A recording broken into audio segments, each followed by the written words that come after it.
Hun media meltdown as Celtic take a step closer to winning the league. Again. Kenny Miller, Kris Boyd and Kenny Macintyre all tried to downplay Celtic clinching the title. Kris Boyd in Celtic title quip as Rangers hero announces he's off to look out his sombrero and sunglasses, whilst his sidekick and one-time Celtic player.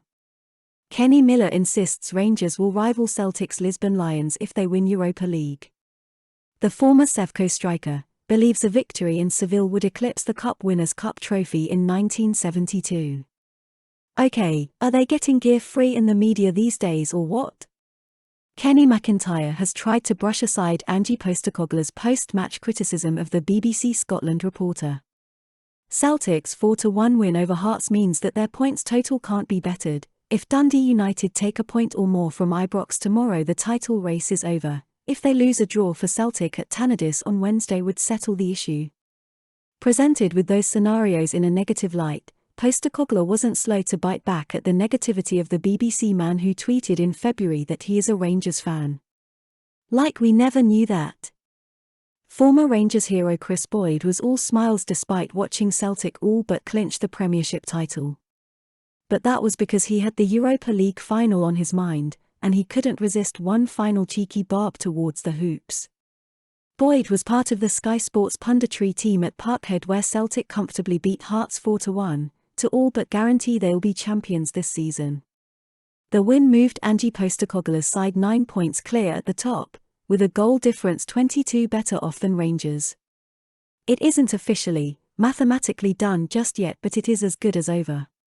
Bringing his post-match summary to a close, Boyd offered his congratulations to the Hoops for just about getting the title over the line, but there was of course a bit of a caveat. With the Huns off to Seville, to take on Eintracht Frankfurt in the Europa League final in 11 days' time, the former Ibrox striker joked that he was off to get ready for the trip to Spain. Look, fat man, your team had it easy last year. When faced with a strong Celtic team, the manager heads south, the incoming manager loses a 6-point lead.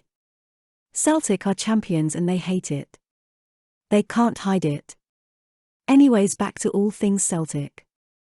Postecoglou praised the role of the Celtic supporters in their title turnaround.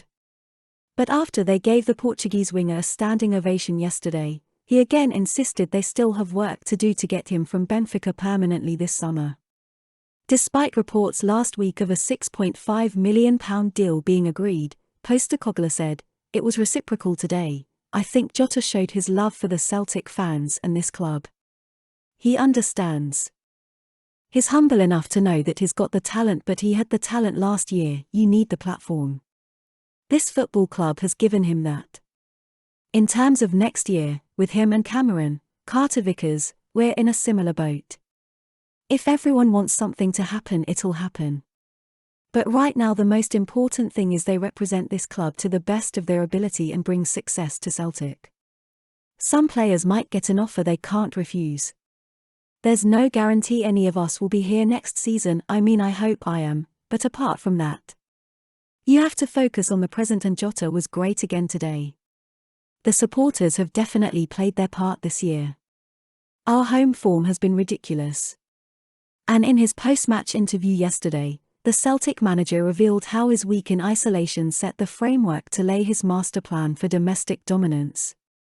But what he also revealed was his conversations with three want-away stars Odsonne Edouard, Christopher Ager and Ryan Christie. To the players' credit, I said to them, "Let's be upfront and honest about this. I'm not going to take it personally because I've arrived and people want to leave.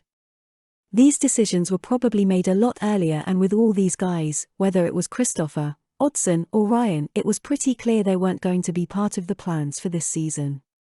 But I said to them that while they were with us, I was going to use them as if they were part of the plans, and when the time came to go, we would deal with it there. I was well aware those three wouldn't be around for this season, and the tricky part was I knew we wouldn't get in replacements before they'd gone.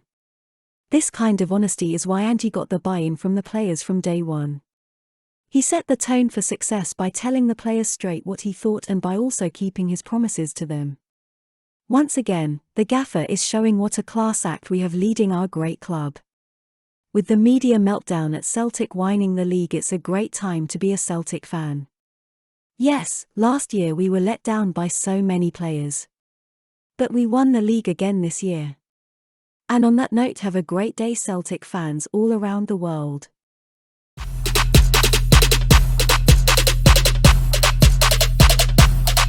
Lit. Roll up to the party, roll up to the party, roll up to the party, roll up to the